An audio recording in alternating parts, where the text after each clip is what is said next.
Bismillahirrahmanirrahim. Assalamualaikum warahmatullahi wabarakatuh. Saudara-saudara, hari ini saya kedatangan tamu yang luar biasa, yaitu Ketua Persatuan Wartawan Indonesia atau PWI Kabupaten Karawang, yaitu Bapak Aep Saipullah. Nah, kebetulan namanya sama dengan Pak Bupati nih. Iya. Tapi supaya tidak ini ya tetap ini adalah Pak Aep Saipullah, Ketua PWI Kabupaten Karawang.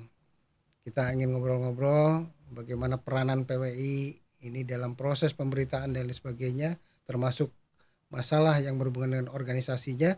Kita sapa Pak Aep Saipullah. Wilujeng anjing, Pak Aep. Selamat Pak. Ya, terima Terima kasih ya kasih. udah hadir di Ya, podcast saya. Ini mudah-mudahan tujuannya adalah untuk supaya memberikan edukasi kepada masyarakat. ya, Mungkin masyarakat tahu PWI itu, tapi bagaimana keorganisasiannya, bagaimana keanggotaannya, bagaimana proses organisasi itu berjalan dan apa tujuannya, mungkin mohon dijelaskan dulu, diawali dari gimana tentang organisasi PWI ini. siap, Silakan. siap. Pertama saya ucapkan terima kasih Prof. Suatu kehormatan bagi saya hadir di sini, Alhamdulillah. diundang sama kebetulan dulu pas zaman saya kuliah guru saya Wah. ini, guru saya. Alhamdulillah. PWI sendiri itu merupakan organisasi profesi ya Prof ya, Ya. yang menaungi para wartawan. Jadi skupnya itu ada di tingkat pusat, nasional, provinsi, dan kabupaten Kabupaten kota. kota. Ya. Dan kebetulan PWI sendiri merupakan organisasi paling tua ya, Organisasi wartawan wartawan paling tua. paling tua di Dia Indonesia. lahir tahun 1946.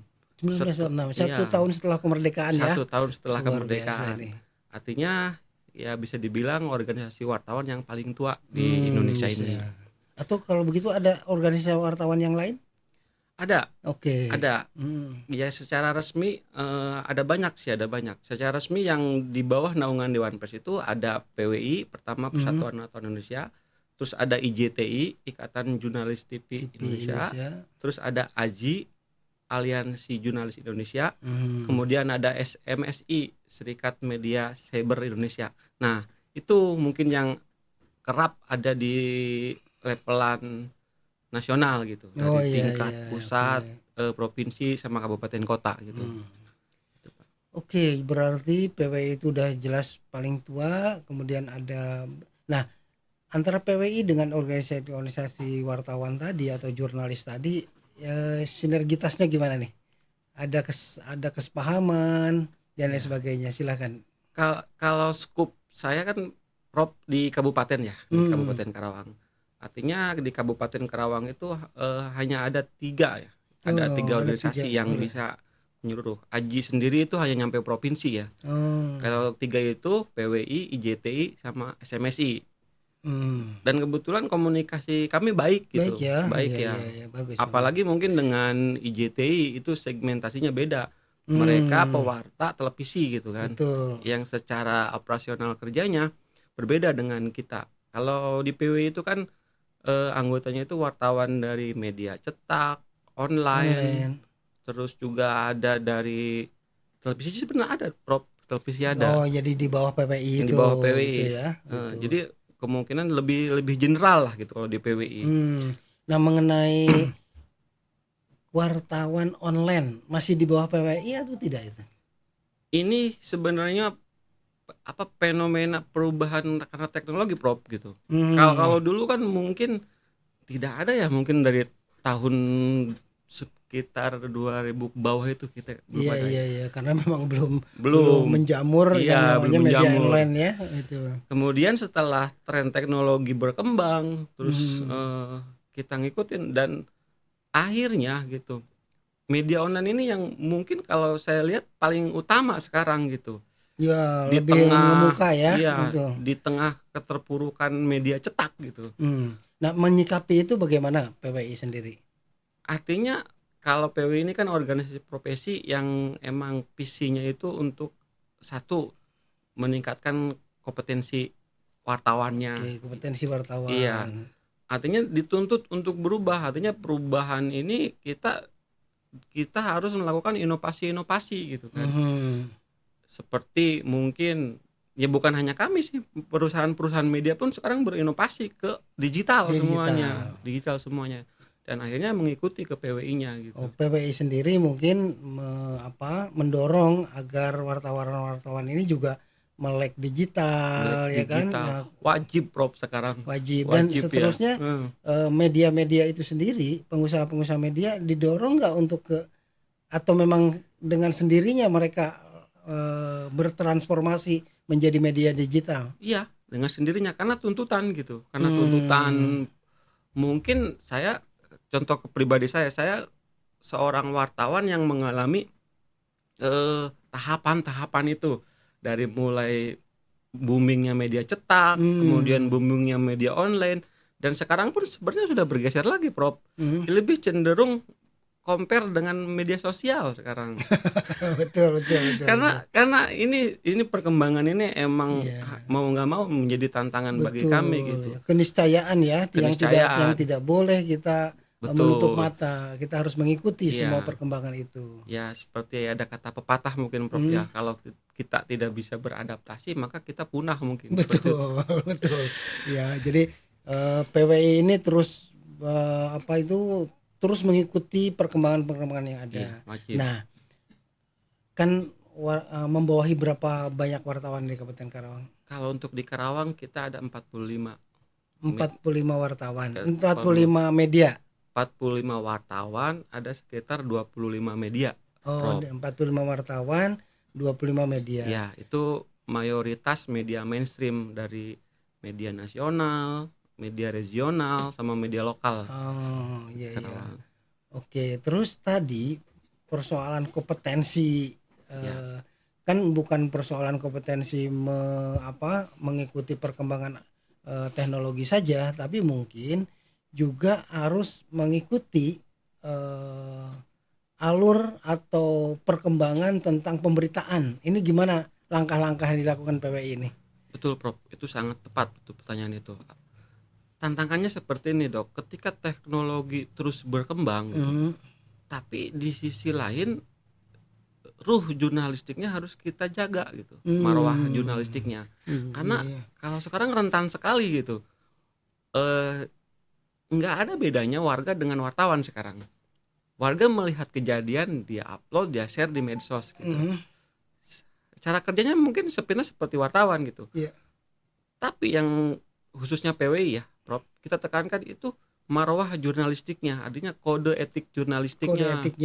Iya, harus kita pegang. Mutu pemberitaannya. Betul. Artinya kita sangat keras sekali di situ gitu. Artinya jangan sampai, saya tekankan sekali, jangan sampai ada seperti berita fiktif, berita penggiringan opini atau segala macam itu. Nah, untuk menghindari itu, wartawan-wartawan yang 45 ini apakah dilakukan pelatihan atau orientasi dan sebagainya, itu gimana langkah-langkah PWI itu? Kalau untuk langkah-langkah seperti itu mungkin hampir sama ya seluruh PWI di Indonesia ya gitu. Karena dalam aturannya sekarang Prof, untuk masuk jadi anggota PWI itu si wartawan itu harus sudah lulus uji kompetensi wartawan. Uji kompetensi wartawan. Yang dilakukan oleh PWI atau BNSP? Penyelenggaranya dari Dewan Pers. Oh, Dewan Pers. Dewan Pers. Dengan dia menunjuk penguji-penguji yang sudah kompeten juga gitu. Dan itu sudah dilakukan PWI Karawang dari tahun 2015 gitu. Artinya jauh sebelum daerah-daerah lain melakukan itu, kita sudah melakukan di Karawang. Artinya ketika sekarang digencarkan untuk UKW, uji kompetensi ini, kita sudah santai karena anggota kita sudah memiliki sertifikat uji kompetensi semua. Sudah alhamdulillah semua. Ya, keren ya. Nah, tapi kira-kira ini maaf ya. Iya, Prof. Kalau kadang-kadang mungkin ada wartawan yang agak ya nyeleneh dikit, itu gimana itu? Itu tantangan juga Prof sebenarnya. saya sendiri banyak sekali dapat aduan gitu. Bahkan mungkin aneh-aneh gitu. Contoh mungkin kayak ke dunia pendidikan ya, kayak sekolah-sekolah. banyak juga orang oknum lah, kalau saya sebut oknum Iya, iya, gitu. iya. Dia mengatasnamakan seorang wartawan, tetapi yang dia jual produk figura, Oh iya. iya aneh-aneh kayak gitu. Itu banyak sekali laporan yang masuk ke saya. Artinya secara moral kita pun selalu gitu berkolaborasi dengan pemerintah daerah, dalam Hmm. hal ini bupati, Kadiskominfo gitu. Hmm. Itu selalu memberikan edukasi ke para kepala sekolah, para kepala desa. Oh ini loh, so jurnalis itu seperti ini loh gitu. Hmm. Kalau ada jurnalis yang seperti ini aneh-aneh, itu bukan jurnalis kata saya teh. Saya pernah membaca ya, ada kepala sekolah lah Hmm, yang kemudian dia dicecar, maaf ya, oleh betul, oknum tadi, betul. tentang kecurangan dan lain sebagainya, Hmm. dan tentang apa, dana bos dan sebagainya, sehingga sampai ketakutan. Itu gimana tuh menghindari itu semua itu? Itu tadi Dok, salah satu langkahnya itu edukasi. Hmm. Karena saya selalu bilang ke eh, mereka gitu, wartawan itu bukan penyidik, Prof. Artinya dalam pertanyaannya itu tidak ada intimidasi gitu. Seharusnya yang benar Seharusnya, begitu kan, iya, gitu ya. kalau si wartawan itu memegang teguh kode etik jurnalis. Hmm. Karena seperti ini contohnya, contoh kecil aja sih. Saya mau wawancara Prof nih, Hmm. tetapi Prof tidak berkenan. Itu saya tidak bisa memaksakan untuk wawancara. Oh begitu ya. Iya, karena Betul, narasumber bisa menolak gitu. betul, Saya betul. tidak mau diwawancara gitu. Hmm. Seperti Tapi itu. kadang-kadang maaf ya, suka Hmm. berkelit di bawah, wah tidak menghargai profesi jurnalis gitu. Itu gimana kira-kira? Nah itu artinya kompetensi di situ berbicara. Karena Hmm. ketika UKW itu Prof, itu semua dibedah materi wawancara, materi teknis menulis, Hmm. pemahaman tentang undang-undang pokok pers, semuanya dibahas, diujikan gitu. Hmm. Kalau nilainya sedikit aja di bawah ambang batas kelulusan, dia tidak lulus. Iya, iya, iya, Makanya iya. UKW ini emang luar biasa gitu Hmm. menentukan. Akhirnya jadi menerapkan ke pola-pola kerja wartawan sebenarnya gitu. Hmm. Ya, oke. Tapi kemudian kalau masih terdengar suara seperti itu di masyarakat, mungkin ada upaya yang lebih keras dari PWI untuk mengingatkan, Iya. ya, dan lain sebagainya. Kira-kira apa tuh yang harus dilakukan nih? Saya selalu mengasih saran seperti ini kalau dapat aduan seperti itu. Case-nya seperti tadi yang Prof ungkap awal ya. Itu jadi bisa pilihan narasumber gitu. Apakah kalau untuk terintimidasi atau dirugikan secara moral atau material, itu bisa melakukan upaya hukum Dok gitu. Hmm. Kalau case-nya pemberitaan itu pasti akan dibawa ke ranah Dewan Pers dulu gitu. Tapi kalau kasusnya sudah di luar pemberitaan, itu udah pidana Bisa umum. pidana ya. Bisa tinggal lapor ke pihak kepolisian Oke. gitu. Seperti itu. Nah, sekarang mengenai oplah Oplah ya. ya. Kadang-kadang kan ya media sudah barang tentu hidup matinya ya tergantung dari Iya, oplah oplah. ya. Berapa banyak yang mereka bisa cetak, bisa dipasarkan ke masyarakat. Nah, ini gimana menyikapi ini dengan adanya media online yang begitu gencar sehingga orang cukup membuka HP sudah bisa menerima berita sedemikian rupa. Itu gimana itu? Kalau di tahun 90-an sampai 2000 barometernya oplah, bener.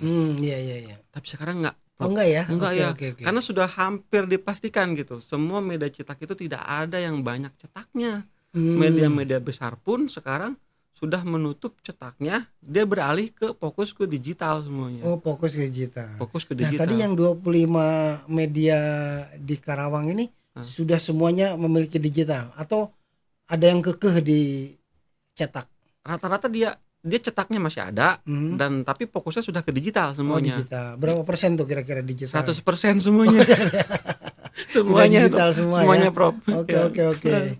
Wah, jadi tidak mau ketinggalan toh daripada perusahaan tutup kan gitu kira-kira itu. Survive mungkin ya, harus survive. Harus survive seperti Betul, itu tantangannya. betul. Ini luar biasa saya kira, karena memang perkembangan itu nggak boleh dibiarkan dan itu harus kita ikuti sedemikian rupa ya. Sedikit saja ketinggalan ya kita dilupakan akhirnya. Terlupakan gitu. Dan dulu kita masih nyari koran tiap hari pagi-pagi. Sekarang kan bangun tidur buka HP aja sudah kita terima berita sedemikian update-nya kan gitu lah kira-kira. Iya, dan hasil penelitian terbaru Prof itu di internal media saya lah gitu.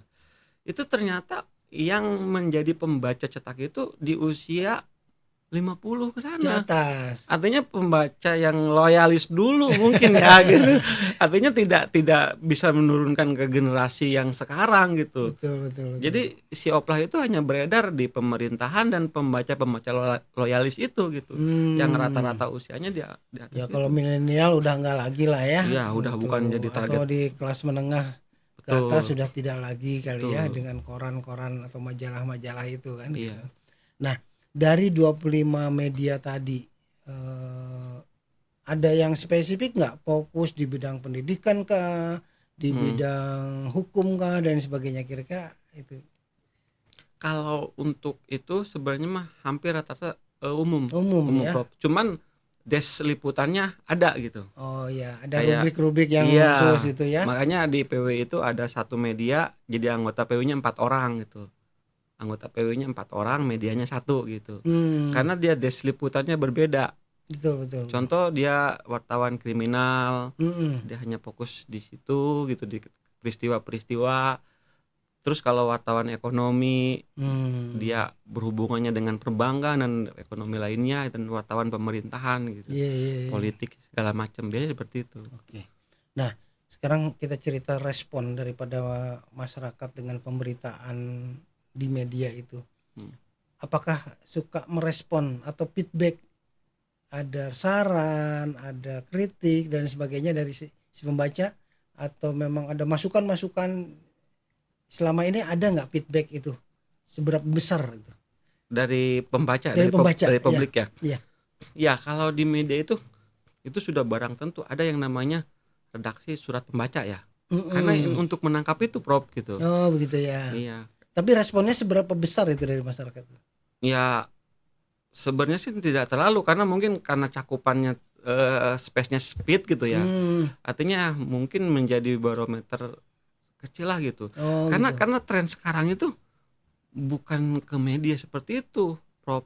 Jadi kita terbawa gitu. Artinya apa yang menjadi kejadian viral hari ini itu yang media kejar akhirnya. Iya. Tema viral ini artinya kan rame dulu di medsos segala macam. Nah kita nih seorang jurnalis, seorang wartawan itu akan ngikut itu karena itu sudah barang tentu yang akan menjadi membesarkan medianya gitu. Pembacanya banyak, kejadiannya banyak gitu. Tetapi dengan pola-pola kerja, kode etik, narasumbernya jelas, kejadiannya ada seperti itu. Nah, kembali ke seorang organisasi PWI tadi ya. Strukturnya seperti apa ya yang ada di kabupaten ini? Ya. Kalau untuk PDPRT itu PWI mengacu ke PWI pusat, satu PDPRT. Ya, kalau organisasi lain mungkin ada RT namanya ya. Kalau untuk susunannya itu ketua, wakil ketua, sekretaris, bendahara, umum lah seperti itu. Sama ada kepala bidang olahraga, ada kepala bidang kesejahteraan, ada kepala bidang multimedia, ada gitu. Iya. Makanya dari lini-lini itu PWI Karawang satu persatu bidang itu dikembangkan gitu. Jadi lebih berkembang di bidang-bidang itu ya. Iya. Secara akumulatif semuanya yang saya bisa gambarkan gitu. Peran organisasi PWI itu sebenarnya ada dua Dok buat wartawan Prof. Satu untuk meningkatkan kemampuan dia gitu. Yang kedua untuk peningkatan kesejahteraan dia gitu. Artinya dengan bidang-bidang tadi, contoh mungkin kalau di PWI Karawang itu kita menerapkan ada bidang multimedia, kita kembangkan seperti ini, podcast segala macam. Terus juga ada koperasi, kita juga menjalin untuk kesejahteraan ya. Kesejahteraan yang lain seperti itu gitu. Artinya kita mau menangkis stigma jelek terhadap wartawan gitu. Wartawan mungkin banyaklah cerita di masyarakat seperti itu. Tapi PWI saya kemas seperti itu. Kita harus benar-benar kerja profesional dan ditunjang dengan pendapatan yang juga emang halal dan benar memenuhi gitu. Standar hidup itu standar hidup. Nah ini saya kira insya Allah kalau itu dikembangkan ya dengan hati ikhlas, tulus ya gitu kan. Amin. Nah Pak Ketua sendiri ini udah berapa lama nih menjabat jadi Ketua PWI Karawang? Kebetulan Prof, sekarang itu tahun saya terakhir menjabat. Berapa tahun sih satu periodenya? Satu periodenya 3 tahun 3 tahun. Berarti dan ini tahun ke-6. tahun ke-6 Tahun karena ke-6. 2 periode tahun ke-6. Iya, iya, iya. Tapi jabatan saya sudah mau habis, saya malah di SK kan jadi ketua Korbel, Prof. Korwil itu berarti ada di wilayah? Jadi ada di wilayah Purwakarta, Subang, Karawang, Oh, dan jadi Kabupaten Bekasi. Jadi saya jadi pengurus Jawa Barat akhirnya naik. oh begitu ya. Wah, selamat lah ya. Selamat Ya berarti begitu. kinerja Anda selama dua periode ini kinerja yang bagus, dipaham mengakomodasi kepentingan-kepentingan wartawan dan Mudah-mudahan. profesional karyawan Amin, ya. amin, Prof. Mudah-mudahan saja nanti di Korwil nih karena cakupannya luas Iya. lagi berarti jumlah wartawan yang dinaungi juga cukup banyak ya. Ada Insyaallah, berapa ya. tuh kira-kira ya? Kalau rata-rata 25 banyak. juga banyak sekali ya. Pokoknya benar anggota PW itu paling banyak ya. Oke. Nah, sekarang mungkin kebetulan Pak Ketua ini, Pak Aep ini akan menjadi Korwil ya di wilayah Purwasukasi ya. Purwakarta, Subang, Karawang dan Bekasi. Nah, apa visinya ke depan nih? Regenerasi, Prof. Yes. Saya ngelihatnya begini, sebagai PW itu kan organisasi tua ya. Dan sangat melekat sekali dengan pemerintahan lama gitu. Tetapi zamannya berbeda gitu. Kebetulan di Karawang ini sebenarnya menjadi acuan akhirnya PWI Karawang itu. Dan kata kunci untuk perubahan ini regenerasi gitu. Artinya Generasi. wartawan-wartawan muda kita akomodir, kita fasilitasi segala macam. Untuk dilatih juga ya Untuk kan? dilatih juga, kita arahkan gitu. Yang akhirnya itu akan memberikan feedback juga ke PWI-nya gitu. Artinya Yang memiliki fungsi untuk rekrutmen karyawan itu PWI atau media? PWI kalau untuk ke anggota PWI ya. Oh iya. PWI dia kalau masuk PWI itu kan beberapa syarat utamanya itu, satu, wartawannya itu harus sudah tersertifikasi tadi UKW tadi. Yang keduanya berasal dari media yang terverifikasi. Kemudian juga penugasannya di wilayah mungkin contoh Karawang gitu, seperti gitu itu. ya, Itu syarat utamanya. Oh gitu ya, gitu. Jadi cukup ketat karena tadi Cukup ada ketat. uji kompetensi wartawan. Betul, ya makanya kan, gitu. kalau di Karawang tidak banyak, Prof. Sebenarnya kalau untuk jumlah anggota 45 itu tidak banyak gitu, sedikit. Iya. Karena hasil dari saringan mungkin ya. Hasil dari saringan sebenarnya Saringan. yang mau banyak ya. Iya, kalau kita ada rekrutmen itu sampai ratusan sebenarnya yang mau iya. masuk. Paling jadinya 12, Prof. karena tadi uji kompetensi tadi. Iya, karena tersaring oleh itu formalnya gitu sendiri gitu. Tersaring oleh itu Saring ya. untuk itu. Oke. Itu keren. Nah, tadi regenerasi cakep banget ini visinya. Iya. Berikutnya apa nih? Nah, itu ketika saya di Korwil gitu. Artinya mungkin dibuktikan mungkin dengan beberapa penghargaan PW Karawang ya. Artinya PW Karawang dianggap berhasil lah gitu. Artinya mungkin itu akan ditularkan ke daerah-daerah lain. Iya. Ya, artinya itu pun saya disupport sama Pak Hilman Hidayat, Ketua PWI Jabar gitu. Oh gitu. Sangat bersemangat. Kalau kita tidak berubah, kita akan hilang. Bahasanya seperti itu terus. Makanya regenerasi ini jadi kata kunci gitu. Betul. Ya ini luar biasa sekali obrolan hari ini. Saya kira memberikan manfaat insya Allah kepada masyarakat bahwa ini loh keberadaan PWI itu. Persatuan Wartawan Indonesia yang adalah organisasi yang menaungi wartawan yang lebih paling tua di Indonesia. Saya kira ini adalah hal yang luar biasa dan terima kasih Kang Aep ini sudah sama-sama memberikan hal-hal yang positif saya kira di masyarakat ya, dan mudah-mudahan ketika menjabat Korwil PWI wilayah Purwasukasi ini akan memberikan dampak yang positif lagi. Amin. Terima kasih. Assalamualaikum warahmatullahi wabarakatuh.